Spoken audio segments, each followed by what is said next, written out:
भाग्य से जो प्रभु प्रेमी हैं वही इस घड़ी की क्या महत्ता है, क्या महत्व है, वही जान सकते हैं। बड़े भाग्य पाए सत्संगा, बिन प्रयास होई भगवंगा, और बिन सत्संग विवेक न होई, राम कृपा बिन सुलभ न सोई।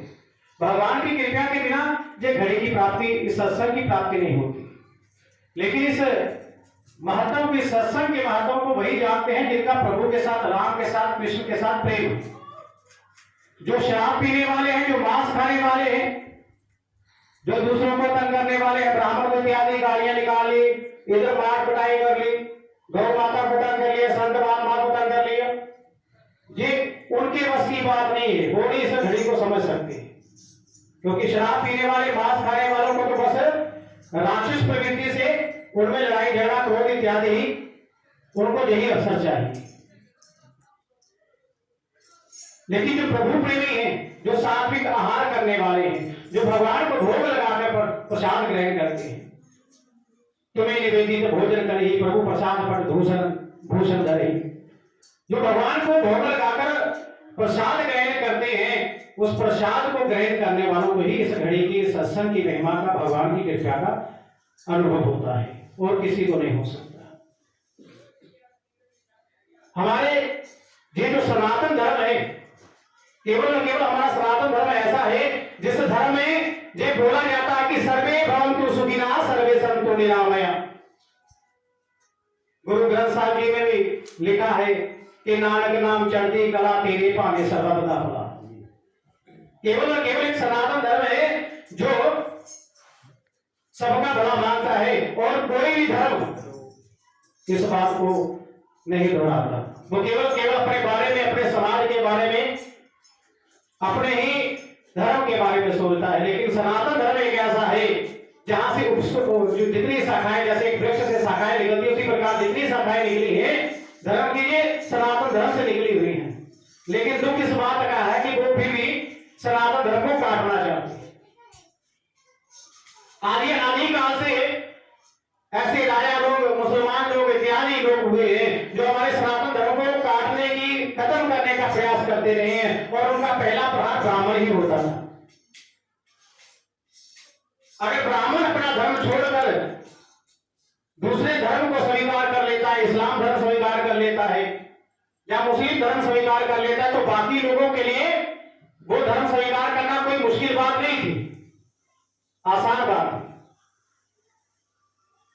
लेकिन ब्राह्मण पर जब भी विपत्ति आई, ब्राह्मण समाज पर जब भी विपत्ति आई, तब भगवान किसी ना किसी रूप में आए। कश्मीरी पंडितों की बात की तो गुरु तेग बहादुर जी महाराज, जिन्होंने अपने शरीर का बलिदान दिया था, भाई सतीदास जी, मतीदास जी, जिनको रुई में लपेट कर मार दिया गया था, एक को आरे से चीर कर मार दिया था कि मुस्लिम धर्म स्वीकार करो। हमारे इस सनातन धर्म में बहुत से भक्त हुए हैं, जब जब सनातन धर्म पर विपत्ति आई है तो अपना बलिदान देकर इन भक्तों ने सनातन धर्म को फिर ऊपर उठाया है।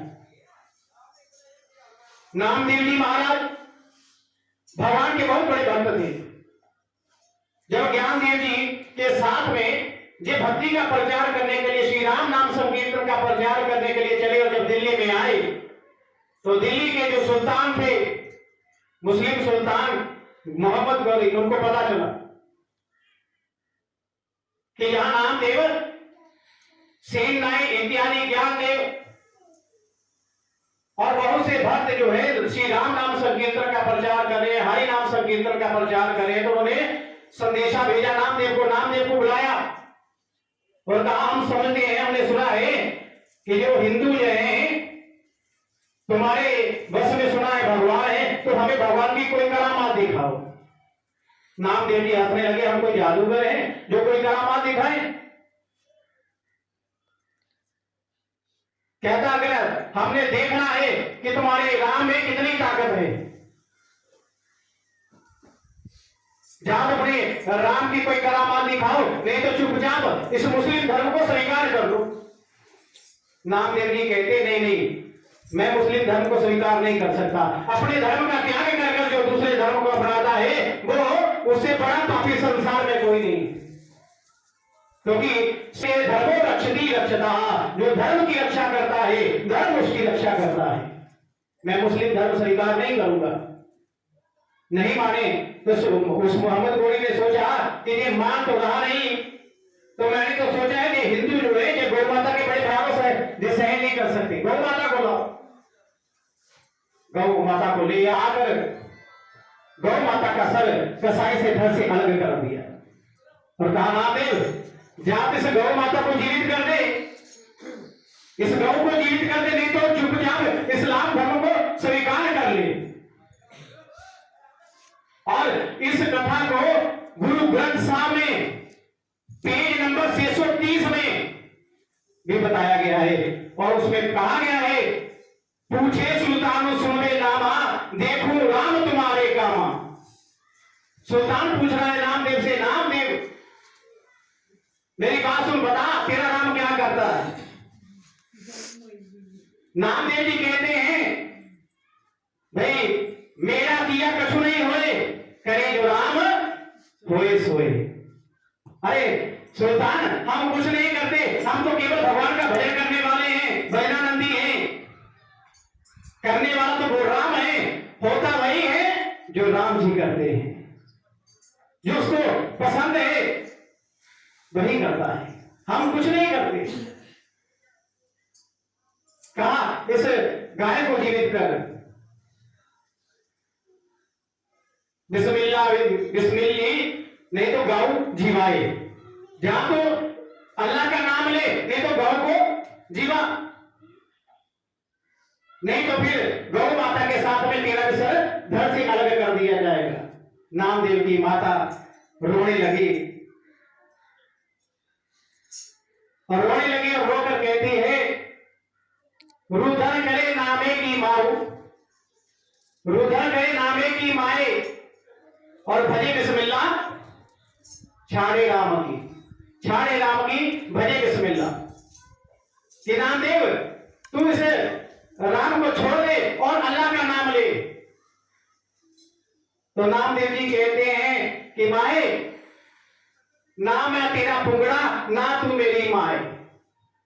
जो मुझे धर्म परिवर्तन करने के लिए कह रही है, मेरे राम को छोड़ने के लिए कह रही है, कृष्ण को छोड़ने के लिए कह रही है, तो मेरी मां नहीं हो सकती और मैं तेरा बेटा नहीं हो सकता। तो कहते हैं नामदेव ने धर्म को बचाने के लिए, गौ माता को जीवित करने के लिए, क्यों? क्योंकि नामदेव अपनी प्राण तो दे सकता है, लेकिन गौ माता के प्राण गए हैं, इसलिए धर्म को भी बचाना है। तो भगवान को आज पुकारने लगे और जैसे ही भगवान का भजन किया तो भगवान प्रसन्न हो गए और गौ माता जीवित हो उठी और नामदेव को चाटने लगी। सब देखकर हैरान हो गए।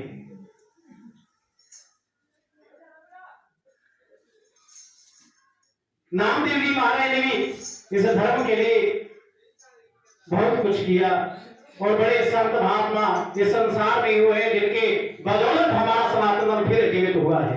लेकिन ये ज्यादा दिन नहीं, क्योंकि हर बार ये प्रथा चली आई है कि हमारे सनातन धर्म को मिटाने के लिए कोई ना कोई उठता आया है। तो आज भी कुछ लोग ऐसे हैं जो अपने धर्म का प्रचार करने में लगे हुए हैं और कैसे तैसे हिंदू को बहला बुलाकर कि तुम्हारे देवता नहीं है, राम कोई देवता नहीं है, कोई भगवान नहीं है, तुम्हारे दुखों को दूर नहीं कर सकता, आप हमारे भगवान के पास आओ, हम तुम्हारे दुख को दूर करेंगे। और बहुत से हिंदू हैं जो इस बात में आकर अपने धर्म को छोड़कर इस्लाम धर्म में या ईसाई धर्म में प्रवेश करें।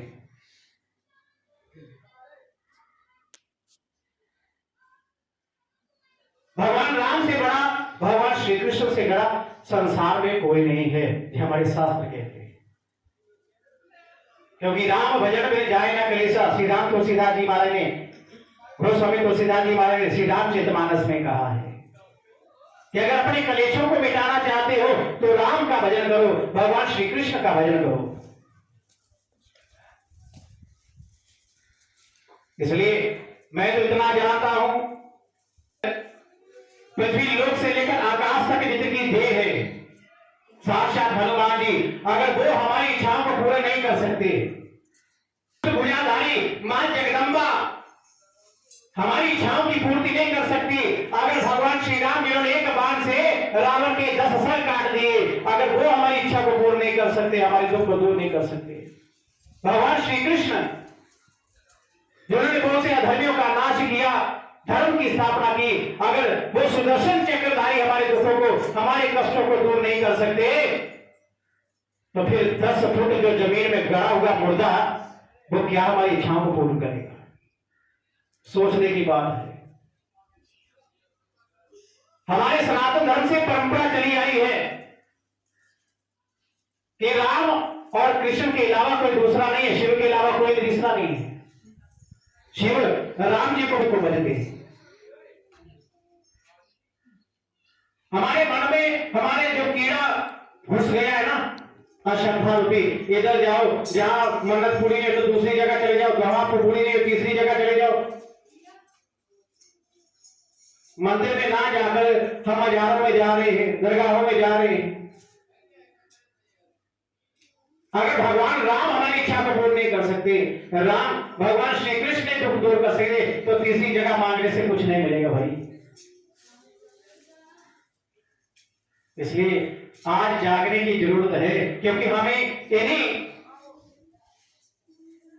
भावनाओं का वो लाभ ले रहे हैं दूसरे लोग। क्योंकि देखते हैं हिंदुओं में श्रद्धा है, जहां कहीं पत्थर रख दिया और थोड़ी सी मजार बना दी तो लोग मत्था टेकना शुरू कर देते हैं, ये जाने बिना कि उनका हमारे सनातन धर्म में क्या स्थान है, उन्होंने कौन से ग्रंथ की रचना की है, हमारे देश को बचाने के लिए क्या किया, कोई योगदान है? कोई योगदान नहीं, कोई ग्रंथ नहीं लिखा, कोई कुछ नहीं लिखा, उससे हमको पता ही नहीं है उसके इतिहास के बारे में जो कौन है।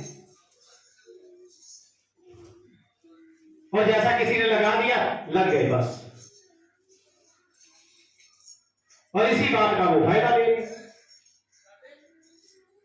क्योंकि जब इंसान में श्रद्धा एक पक्ष की नहीं रहती, बेड़ी में सवार हुआ इंसान वही पार होता है जो एक नौका पर होता है। एक नौका पर जो बैठा है वही भवसागर से पार होता है। जिसने 2-4 नौकाएं खड़ी हुई ना, वो पार नहीं हो सकता। श्रद्धा हमारी तभी दृढ़ होगी जब हम आंसू को पढ़ेंगे, अपने ग्रंथों को जानेंगे, अपने भगवान की महिमा को जानेंगे।